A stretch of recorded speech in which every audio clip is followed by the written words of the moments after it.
ప్రతి పథకాన్ని ప్రజలకు చేరువ చేస్తూ బలహీన వర్గాల అభివృద్ది కోసం ఒక అజెండాతో దివంగత మాజీ ముఖ్యమంత్రి నందమూరి తారక రామారావు స్థాపించిన పార్టీ మన తెలుగుదేశం పార్టీ అని కావలి ఎమ్మెల్యే దగ్గుమాటి వెంకట కృష్ణారెడ్డి అన్నారు.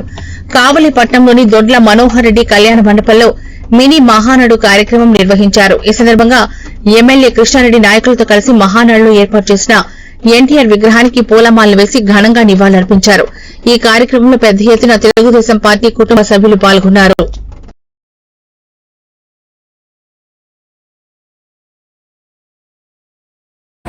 తెలుగుదేశం కుటుంబ సభ్యులందరినీ కూడా సాదరంగా ఆహ్వానిస్తూ స్వర్గీయ నందమూరి తారక రామారావు గారు తెలుగువాడి గొప్పతనాన్ని తెలుగుదేశం పేరు మీద పార్టీని స్థాపించి 9 నెలల కాలంలోనే ఈ రాష్ట్రంలో ఉన్న అరాచక ప్రభుత్వాన్ని తారులు తొలి తెలుగువాడి గౌరవాన్ని పెంచే విధంగా తెలుగుదేశం పార్టీని స్థాపించిన విషయం మన అందరికీ కూడా తెలుసు. నాటి నుంచి ఒక సిద్ధాంతం మీద ఆధారపడి సిద్ధాంతాల కట్టుబడి ఇప్పటి వరకు కూడా దాదాపు మన పార్టీ 42 సంవత్సరాలు పూర్తి చేసుకున్నప్పుడు కూడా ఇప్పటికీ మనం అదే సిద్ధాంతాల మీద నడుస్తున్నాము అంటే ముఖ్యమంత్రి చంద్రబాబు నాయుడు గారి కృషి. ఈ నెల 28, 29, 30 తేదీల్లో కడప మహానాడు కార్యక్రమాన్ని నిర్వహించాలి.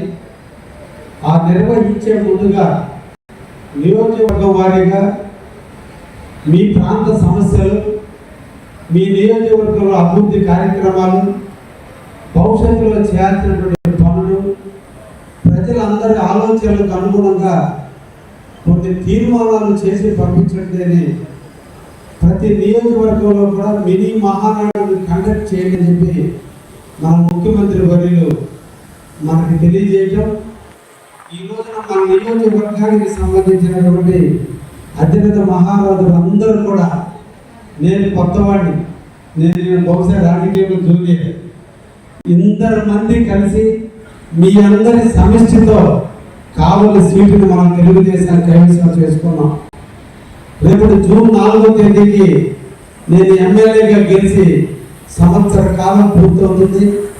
ఈ సంవత్సర కాలంలో చేతైనంత వరకు రాష్ట్ర ఆర్థిక పరిస్థితుల దృష్ట్యా, ఈ ప్రాంత సమస్యల దృష్ట్యా అన్నింటినీ అవగాహన చేసుకుని ప్రతి ఒక్క కార్యకర్తని కలుపుకొని గ్రామ సమస్య మొదలుకొని పట్టణ సమస్య వరకు అన్ని రకాల వ్యక్తిగత సమస్యల నుంచి అభివృద్ధి కార్యక్రమాల వరకు మనం వీలైనంత వరకు కొన్ని కార్యక్రమాలు నిర్వహించుకుంటూ పోతున్నాం.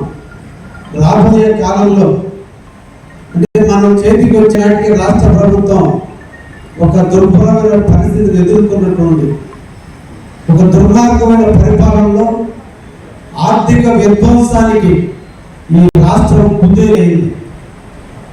ఈ విధ్వంసం నుంచి బయటపడడానికి బహుశా ఎప్పుడో దేవుడు మనం చూసాం, కానీ ఈరోజు కలియుగ దేవుడు మనకి చంద్రబాబు నాయుడు ఆంధ్ర రాష్ట్రం